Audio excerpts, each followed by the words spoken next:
नमस्कार मंडळी. तर जे कोणी आता नवीन आई बाबा झालेत ना, तर त्यांनी व्हिडिओ हा नक्की बघा, फक्त तुमच्या बाळासाठी. मी माझ्या बाळाला समजून घेण्यात थोडी का असेना चूक करतच होते हां. बाळ सतत आईच्या मागे का येतं ही गोष्ट जितकी नॉर्मल आहे ना, तितकीच महत्त्वाची सुद्धा आहे. तर काही वेळा असं ठराविक वेळेमध्ये बाळ फक्त आईकडे जायला मागते. मग ती स्वयंपाक करत असू दे किंवा साधं वॉशरूमला जाऊ दे, ते दारापाशी येऊन रडत असतं. तर असंच का होतं याचा मला एक अनुभव आला आहे, तो तुमच्यासोबत शेअर करणार आहे. त्यामुळे हा व्हिडिओ प्रत्येक आईने ऐकायलाच हवा असं मला वाटतं, ते पण फक्त तुमच्या बाळासाठी. तर चला सांगते की मला या सगळ्या गोष्टी केव्हा आणि कशा समजल्या. माझी मुलगी श्रीषा पहिल्यापासून जास्त लोकांकडे काय जात नव्हती, म्हणजे जितके आमचे घरचे लोक आहेत ना, तेवढ्या सगळ्यांकडे जात होती. बाकी कोणाकडेच जायची नाही आणि आताही तशीच आहे. पण काही वेळा असे काही दिवस यायचे की तिला फक्त माझ्याकडेच यायचं असायचं. अगदी ती तिच्या बाबांकडे सुद्धा जायची नाही.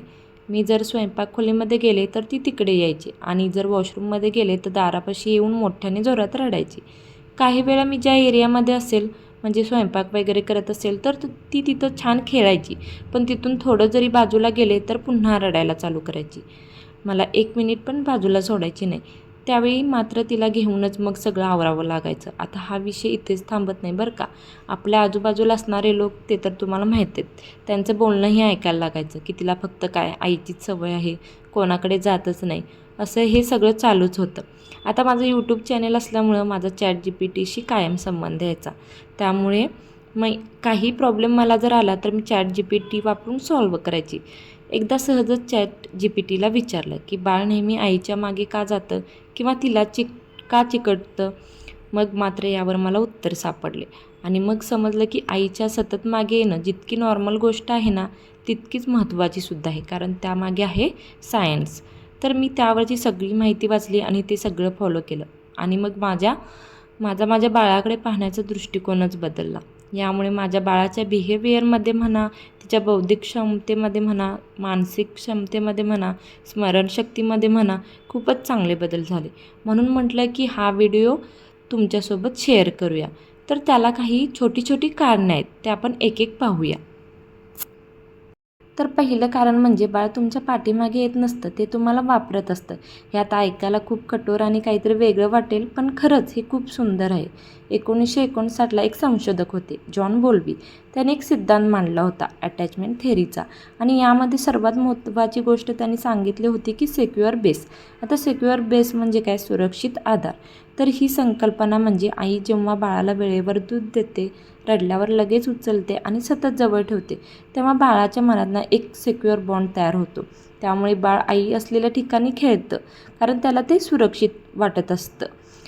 किंवा खेळत असताना पुन्हा अधूनमधून पाहत असतं की आपली आई आहे का, किंवा तिच्यापाशी जाऊन पुन्हा ते काय करतं, खेळायला जात असतं. म्हणजे बाळ तुमच्यापासून दूर जाण्यासाठी तुमच्या अगोदर जवळ यावं लागतं. बाळ तुमच्यासारखं मागं येतं म्हणजे ते आपल्यावर अवलंबून आहे असं नाही, तर ते स्वतंत्र होण्याची तयारी करत असतं.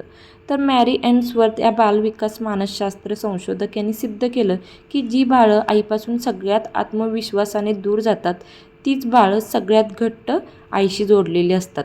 तुमच्या बाळाची तुमच्या मागे येणं ही स्वातंत्र्याची पहिली पायरी आहे. ज्या बाळाला असं सिक्युअर अटॅचमेंट मिळतं आणि ते पुढे जाऊन जास्त कॉन्फिडंट आणि हॅपी असतं. तर हे आहे आपलं पहिलं कारण. आता दुसरं कारण म्हणजे सोशल रेफरन्सिंग. म्हणजे आईचा चेहरा हा काय असतं? बाळाचं वर्ल्ड, म्हणजेच बाळाच्या जगाचा नकाशा आहे.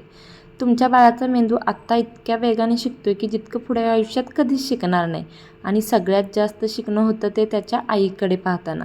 याला म्हणतात सोशल रेफरन्सिंग. म्हणजे बाळ जेव्हा अनोळखी व्यक्तीला किंवा नवीन गोष्टींना बघतं आणि लगेचच तुमच्याकडे पाहतं, तेव्हा तुमचा चेहरा हसरा आनंदी असला तर ते पुढं जातं, आणि तुमचा जर चेहरा घाबरलेला असेल तर ते पुढे जात नाही, ते तुमच्याकडे येतं रडत. तुमच्या बाळाचं वागणं, त्याचं धाडस, त्याची जगाशी ओळख, हे सगळं आईच्या हावभाव आणि चेहऱ्यावर अवलंबून आहे. म्हणून कितीही थकलो असलो तरी शक्य आहे तितकं तुम्ही बाळासमोर तुमचा चेहरा कायम हसरा ठेवा, कारण तुमचा चेहरा तुमचं बाळ सतत वाचत असतं. आता कारण 3 म्हणजे मिरर न्यूरॉन. बाळाचं मेंदू तुम्ही जे काही करत असताना ते सगळं डाउनलोड करत असते. 90च्या दशकात शास्त्रज्ञांनी एक अफलातून शोध लावला, तो म्हणजे मिरर न्यूरॉन. आता हे न्यूरॉन असे असतात की जेव्हा तुम्ही एखादी गोष्ट करता तेव्हा लगेच ते न्यूरॉन काय होतात? फायर होतात. जेव्हा बाळ तुम्हाला ती गोष्ट करताना बघतं तेव्हा बाळाचेही तेच न्यूरॉन्स फायर होतात. म्हणजे आपण स्वयंपाकघरात भांडी उचलतो किंवा काहीतरी चिरत असतो, कधी-कधी ड्रॉवर उघडतो, हात धुतो, तर बाळाचं मेंदू हे सगळं करत असतं, पण ते फक्त बघून. बाळ तुमच्या मागे येतं कारण तुम्ही जिथे-जिथे जाता तिथे-तिथे त्याला शिकायला मिळते म्हणून. बालमानसशास्त्रज्ञ संशोधक अँड्रू मेसॉल्फ यांनी आढळलं की 14 महिन्याचे बाळ एखादी गोष्ट पाहिल्यानंतर ते आठवड्यानंतरही करतं. बाळ बघत नाही तर बाळ काय करतं, सेव्ह करत असतं. तुम्हालाही आठवत असेल की तुम्ही एखादी गोष्ट केला तर नेक्स्ट टाईमला तुमचं बाळ ते करायला पाहतं. आणि मलाही अनुभव आला की श्रीषा सगळं माझ्यासारखं करायला पाहते. मी केस विंचरत असेल तर तिलाही तिच्या केसावरून कंगवा फिरवावा लागतो किंवा तिला कधीतरी कंगवा सापडला तर ती स्वतः केसावरून फिरवण्याचा प्रयत्न करत असते. अशा अनेक गोष्टी आहेत ती माझ्या पाहून करण्याचा प्रयत्न करत असते. तर आता कारण 4 म्हणजे ऑल्फॅक्टरी अँकर. बाळ आईजवळ आलं की लगेच शांत का होतं, यामागे आहे एक खास सायन्स म्हणजे ऑल्फॅक्टरी अँकर. बाळ जन्मल्यापासून आईचा वास ओळखायला शिकतं. आईच्या शरीराचा नॅचरल स्मेल, दुधाचा वास हे सगळं बाळासाठी खूप ओळखीचं असतं.